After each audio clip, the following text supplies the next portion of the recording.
on all cancellations, reschedule requests of your bookings for travel between 5th of December to 15th of December. Now, what does this tell you? This tells you that they are expecting this crisis to go on at least till 15th of December. That's the big breaking news at this hour.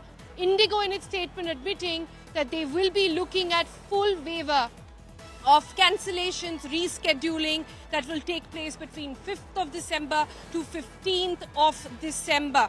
Also saying thousands of hotel rooms across city surface transport have been arranged.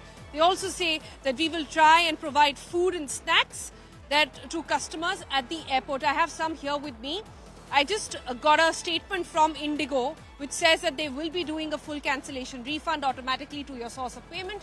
They also say that they will try and provide support in terms of getting you food and getting you some accommodation. Has any of that happened?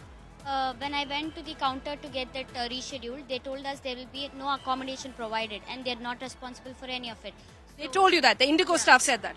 When I rescheduled my flight was today and it is rescheduled to Monday, and they're not sure if that rescheduled flight is going to fly on Monday or not. And till then they have not specifically told us about the food, but the accommodation, when I asked, they told we are not responsible and we have to stay on our own, we have to bear the charges, and again Monday we have to get back to the flight.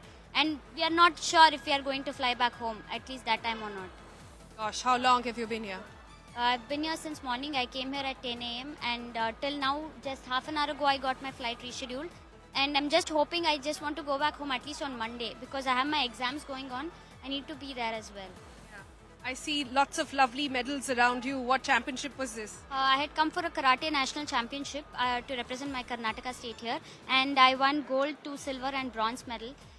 But unfortunately, I'm not able to go back home and show my medals to my parents, my family members and my coaches. So I just want to go back home fast and I want to celebrate this moment with them. What a day for you. So many medals, but no way to celebrate because you're stuck here. Yeah, we really feel for you and we really hope that people out there who are listening are sort of bringing in some sort of sharing in some sort of joy that you are, and we really hope you're able to go back home soon.